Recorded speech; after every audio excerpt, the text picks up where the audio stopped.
Bonjour à vous, chers amis. Est-ce que ça va bien? Ça me fait tellement plaisir de me retrouver avec toi aujourd'hui pour te parler d'un beau sujet, l'importance de la lumière dans notre vie. Mais tout d'abord, un petit retour sur notre sujet précédent où on a parlé de se connecter à notre force intérieure. Est-ce que ça a résonné en toi? Est-ce que tu as pris conscience de toute cette force que tu avais à l'intérieur et le pouvoir que cette force te donnait pour pouvoir être créateur, créatrice de ta vie? Si oui, fais-moi un petit retour, ça va me faire vraiment plaisir. Aujourd'hui, la lumière. C'est un beau sujet.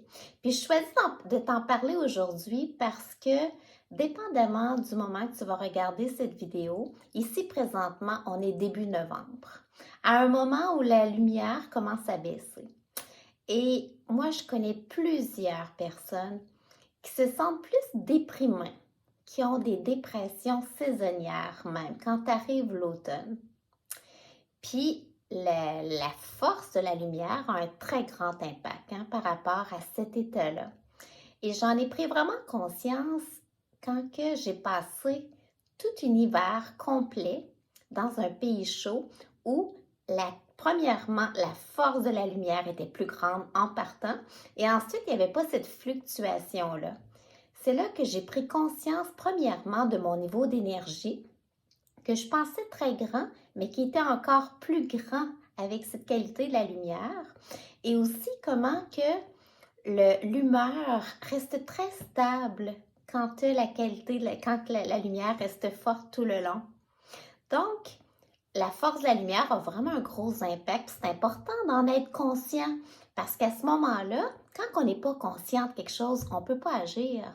Mais quand on en est conscient, on peut agir sur ça puis pouvoir améliorer notre situation.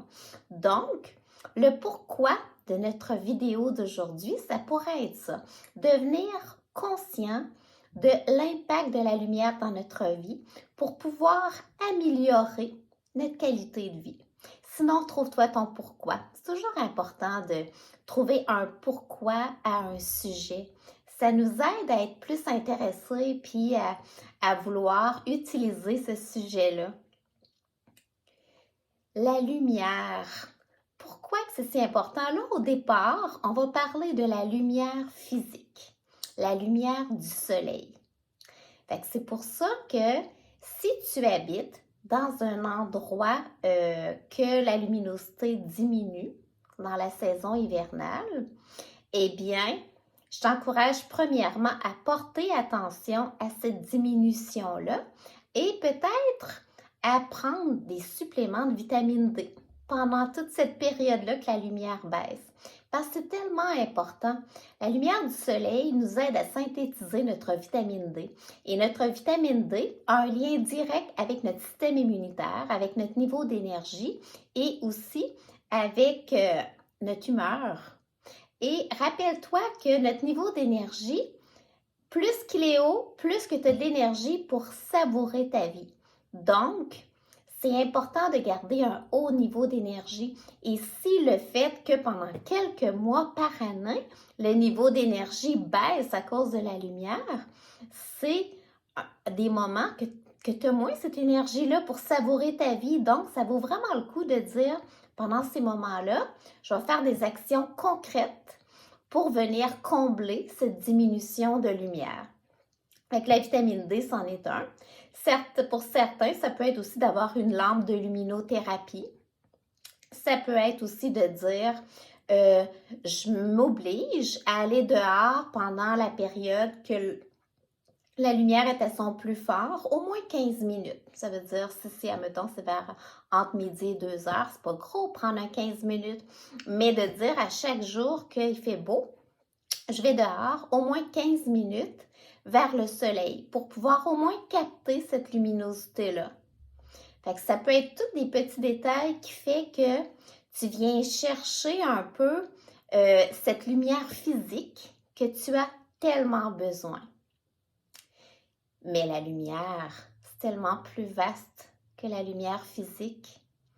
Je sais pas si tu as déjà pris conscience du nombre d'expressions dont on utilise le terme de la lumière, du genre voir la lumière au bout du tunnel ou attends un petit peu, je m'en étais, que la lumière soit, ou bien aimer séduire d'une lumière inépuisable, c'est beau ça, ou c'est pas la lumière qui manque à notre regard, c'est le regard qui manque de lumière. Il y a plein d'expressions qui viennent ici utiliser ce terme-là, juste pour te dire comment que c'est universel, que tout le monde a besoin de lumière.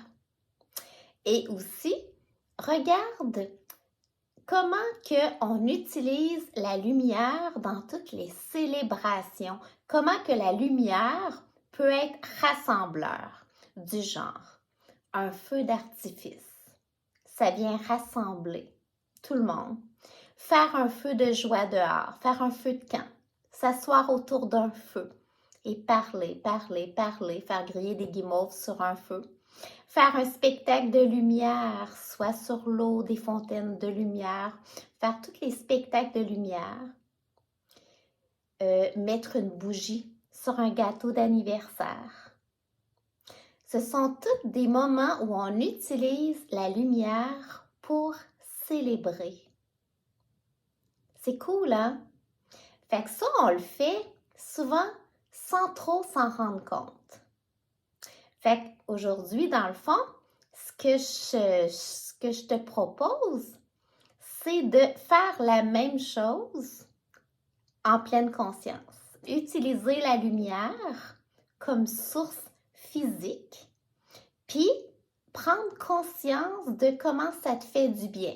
Ça veut dire, si, admettons, tu ouvres une belle bougie qui sent bon chez toi, prends le temps de regarder la source de lumière. Si, admettons, tu vas voir un feu d'artifice ou quoi que ce soit, arrête-toi sur qu'est-ce que ça te fait ressentir, cette explosion de lumière. Ça, c'est la lumière physique. Mais il y a aussi la lumière intérieure. Et ça, cette lumière intérieure, elle nous met en contact avec notre grande force intérieure. D'où, tu sais, quand je te dis comment que la lumière, c'est important, là, imagine-toi que quand que tu prends conscience de ta lumière intérieure, tu prends conscience de la force de ton être, la grandeur de ton être, la profondeur de ton être. Moi, pour pouvoir capter cette lumière intérieure-là, c'est la méditation que j'utilise. Tu peux utiliser la méditation, tu peux utiliser d'autres façons. Si toi, tu as d'autres façons, pour certaines personnes, ça peut être la prière, pour d'autres personnes, ça peut être, je ne sais pas, trouve ta façon à toi pour pouvoir t'arrêter, prendre du recul sur cette lumière intérieure. Souvent, dans des méditations, même, on va la visualiser. Puis si on ne la visualise pas, on va la ressentir comme une énergie qui monte en nous et qui nous remplit complètement et même qui déborde. Puis ça, écoute, la méditation, c'est tout un monde, hein? Fait que ça pourrait être ta motivation, si tu aurais le goût d'essayer la méditation, de dire « Je vais essayer de me connecter à ma lumière intérieure par la méditation. » Fait qu'en partant, ça t'emmène un recul pour pouvoir justement ressentir avec tous tes sens. Ressentir tout. Fait que ressentir cette lumière, ça va t'emmener une belle énergie. Ça va te donner de l'inspiration. Ça va peut-être te mettre en contact avec ta créativité. Parce que c'est ça aussi, hein? Le pouvoir de la lumière, eh bien, nous met en contact avec notre créativité, avec notre capacité à vivre à 100%, avec notre capacité à être totale, à être globale, à ne pas être divisée, à avoir accès à toutes les possibilités qu'on a à l'intérieur de nous, toutes nos capacités. C'est vraiment un beau sujet.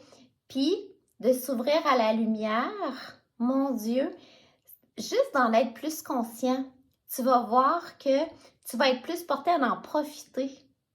Puis à t'assurer justement que tu mets volontairement, que tu utilises cet élément qui est la lumière. Fait que beaucoup de pistes aujourd'hui pour utiliser la lumière. Dans une journée sombre ou une journée que tu te sens peut-être un petit peu plus triste ou morose, mets plus de lumière dans ta maison en partant. Puis là, prends conscience. Allume-toi des sources de lumière comme des belles bougies. Prends le temps de le regarder, peut-être de méditer sur cette source de lumière-là. Ces journées-là, force-toi à aller un petit peu dehors pendant que la lumière est forte. Fait que ça, c'est première piste. D'en mettre volontairement. Ensuite, utiliser la lumière quand que tu sens que pour mettre de l'ambiance. Joue avec la lumière. Vois comment que tu peux utiliser la lumière pour mettre en évidence quelque chose que tu trouves beau chez toi. Les créateurs, les peintres, ils le font naturellement. Fait que fais-le toi aussi.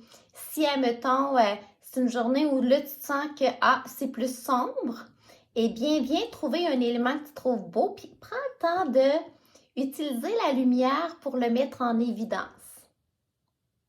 Ensuite, essaie de te connecter à ta lumière intérieure, à ressentir. Tu peux la visualiser, qui monte le long de ta colonne. Ressentir l'énergie que ça te fait ressentir.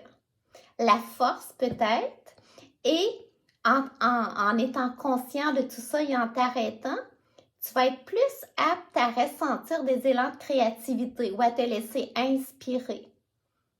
Puis si c'est nouveau pour toi, dans ce temps-là, écris tout ce qui te passe par la tête. Tu vas voir que souvent, tu as des belles idées qui te viennent grâce à ces moments de pleine conscience.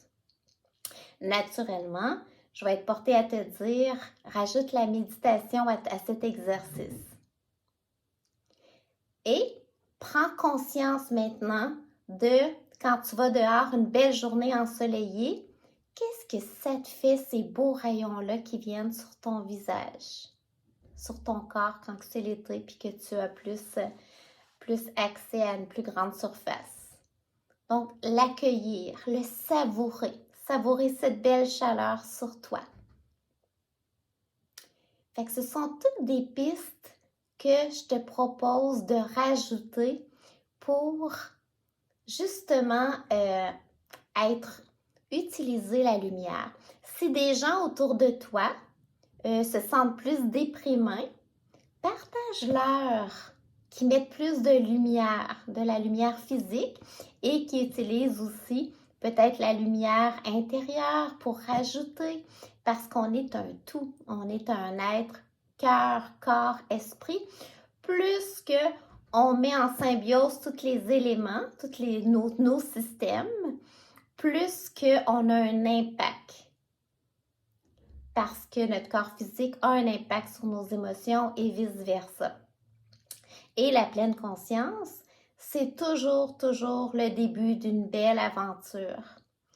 Parce que on peut être plus acteur, on a plus d'impact sur notre vie quand on est conscient.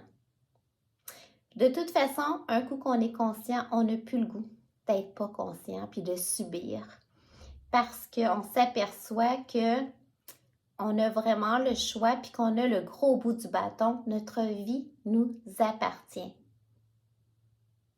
Il y avait une belle citation que j'avais déjà lue, c'est le plus beau jour de ta vie est le jour où tu t'aperçois que tu en as juste une présentement. Donc, c'est à toi de la savourer, là. C'est à toi de la vivre à 100%. C'est ta responsabilité, c'est ta vie. Fait que moi, je vous invite à utiliser cet outil de plus qu'est la lumière, peut-être en symbiose avec la méditation, pour savourer, faire grandir cette force à l'intérieur de toi. Et tant qu'à y être, te connecter aux autres éléments, aux autres sens aussi. Être pleinement conscient de tout ce que tu vis. De savourer, puis quand il y a quelque chose qui ne fait pas ton affaire, d'emmener des changements. Donc, par rapport à notre sujet d'aujourd'hui, c'est possible d'emmener des changements concrets pour augmenter les sources de lumière. Puis juste en te disant que tu amènes des changements concrets, ça fait du bien, c'est rassurant. Ça amène de la lumière au bout du tunnel. Fait que c'était notre propos d'aujourd'hui. Si tu sens que ce sujet a de la valeur, n'hésite pas à m'écrire puis qu'on puisse en discuter ensemble ou bien partager à des gens que ça pourrait juste leur amener des belles pistes. Dans notre prochaine rencontre, eh bien, on va parler de dépassement de soi. Puis dépassement de soi vu comme une preuve d'amour qu'on a envers soi. Quand on le fait avec respect, avec le fait qu'on s'aime tellement qu'on veut se dépasser pour améliorer encore plus notre vie. Fait que ça va être un très beau sujet. Sur ce, je t'invite à mettre de la lumière dans ta journée, profiter de toutes les sources de lumière autour de toi et de savourer la merveilleuse personne que tu es et de mettre en lumière ton unicité. De mon cœur à ton cœur, ce fut un grand plaisir. Thérèse Ferland, passionnée de la vie et des beaux humains.